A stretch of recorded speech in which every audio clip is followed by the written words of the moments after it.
Hello everyone, welcome to my channel మరడాన ముచ్చట్లు. ఈరోజు జొన్నలతో హెల్దీ బ్రేక్ఫాస్ట్ రెసిపీని చూద్దాము.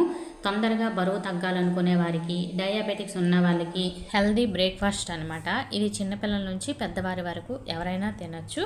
టేస్ట్ కూడాను అంతే బాగుంటుందండి, చాలా చాలా బాగుంటుంది. దీన్ని ఎలా చేయాలో ఇప్పుడు వీడియోలోకి వెళ్ళి చూద్దాము.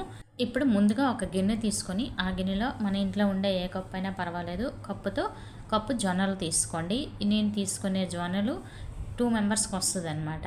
తీసుకొని నీళ్ళు వేసేసి నీట్గా 2-3 సార్లు కడగాలన్నమాట. కడిగేసుకొని ఆ నీళ్ళన్నీ వంపేసి మరలా నీళ్ళు వేసుకొని ఈ జొన్నల్ని కనీసం 8 గంటల పాటు నానబెట్టాలన్నమాట. అంటే నైట్ చేసుకున్నాం అనుకోండి, మార్నింగ్ నానబెడితే సరిపోద్ది. మార్నింగ్ చేసుకోవాలంటే నైట్ నానబెడితే సరిపోద్ది అనమాట. నేను నైట్ నానబెట్టి ఉదయానికే చూపిస్తున్నాను. ఇలాగా నానుతాయి. ఇలా నానిన ఈ జొన్నల్లోనికి మనం హెల్తీగా చేస్తున్నాం కదండి, అందుకోసమని 2 టేబుల్ స్పూన్ పల్లీలు వేయండి. అలాగే 2 టేబుల్ స్పూన్ బఠానీలు వేయండి. ఇవి నానబెట్టాల్సిన పని లేదనమాట. జొన్నలు చాలా గట్టిగా ఉంటాయి. నానబెట్టి కుక్కర్లో వేసినా సరే ఎక్కువ విజిల్స్ రావాలన్నమాట, అంత గట్టిగా ఉంటాయి. ఈలోపు పల్లీలు బఠానీలు ఉడికిపోతాయి అన్నమాట. ఇలాగా ఆ నీళ్ళన్నీ వంపేసి కుక్కర్లో వేసుకోండి. ఇలా కుక్కర్లో వేసేసిన తర్వాత మనం 1 కప్పుతో జొన్నలు తీసుకున్నాం కాబట్టి 1 కప్పుకి 2 కప్పుల చొప్పున మనం తాగే మంచినీళ్ళు 2 కప్పులు వేసుకోవాలి. వేసుకొని లైట్గా ఉప్పు వేయండి. ఉప్పు వేసేసి కుక్కర్ మూత పెట్టేసి కుక్కర్ తీసుకెళ్ళి స్టవ్ మీద పెట్టండి. స్టవ్ మీద పెట్టేసి 7 నుంచి 8 విజిల్స్ వచ్చేంత వరకు ఉడికించుకోండి. జొన్నలు చాలా గట్టిగా ఉంటాయన్నమాట. అలా అయితేనే జొన్నలు బాగా ఉడుకుతాయి. నేనైతే 8 విజిల్స్ ఉంచాను.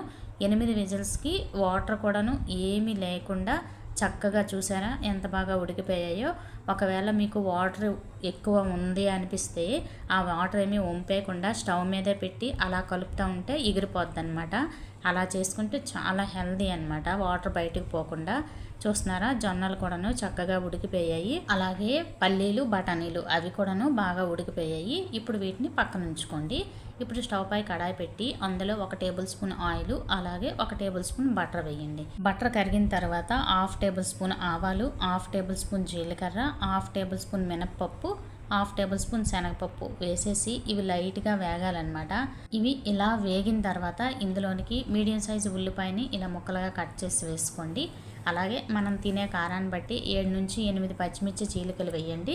2 కరివేపాకు రెబ్బల్ని ఇలాగ వేసుకోవాలి. అలాగే ఇంచు అల్లాన్ని ముక్కలుగా కట్ చేసి వేసుకొని ఇవన్నీ కూడాను బాగా వేగిపోవాలన్నమాట. ఉల్లిపాయలు బ్రౌన్ కలర్లోనికి వచ్చేయాలి, అంతవరకు వేయించుకోవాలి. ఇలా వేగిపోయిన తర్వాత 2 ఇంచులు పచ్చి కొబ్బరిని తురిమి వేసుకోండి. అలాగే 1/2 టేబుల్ స్పూన్ పసుపు, అలాగే రుచికి సరిపడా ఉప్పు వేయండి. మనం ఉడికించేటప్పుడు కూడాను ఉప్పు వేసాము, చూసుకొని ఉప్పు వేసుకోవాలి.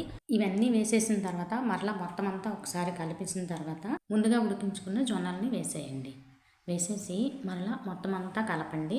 ఇలా కలుపుతూ ఉంటే ఈ పోపు అంతా కూడాను జొన్నలకి బాగా పడుతుంది. పట్టి చాలా అంటే చాలా టేస్ట్గా ఉంటుంది అనమాట.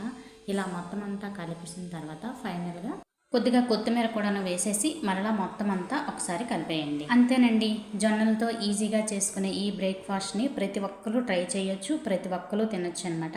ఇది 1 కప్పు తింటే చాలు, 2 మెంబర్స్కి సరిపోద్ది నేను చేసేది. 1 కప్పు తింటే చాలా హెవీ అయిపోద్ది, డైజెషన్ కూడాను లేట్గా అవుద్ది. అందుకు మధ్య మధ్యలో ఏం తినాలన్నా తినలేము, ఈజీగా తొందరగా బరువు తగ్గుతామన్నమాట. ఇలాంటి హెల్తీ బ్రేక్ఫాస్ట్ని మీరు కూడా ట్రై చేయండి. ట్రై చేసి మీకు ఎలా వచ్చింది, మీకు నచ్చిందా లేదనేది కామెంట్ రూపంలో తెలియజేయండి. కొత్తగా ఛానల్ ఎవరైనా చూస్తున్నట్లయితే ప్లీజ్ సబ్స్క్రైబ్ చేసుకుని ఒక లైక్ చేయండి. మన యూట్యూబ్ ఫ్యామిలీ మెంబర్స్ అయితే నన్ను సపోర్ట్ చేస్తూ ఉండండి. ఈ రెసిపీ నచ్చితే మీ ఫ్రెండ్స్కి రిలేటివ్స్కి షేర్ చేయడం మాత్రం మర్చిపోవద్దు. రేపటి మరొక మంచి వీడియోలో మళ్ళీ కలుస్తాను. ఉంటాను ఫ్రెండ్స్, బాయ్.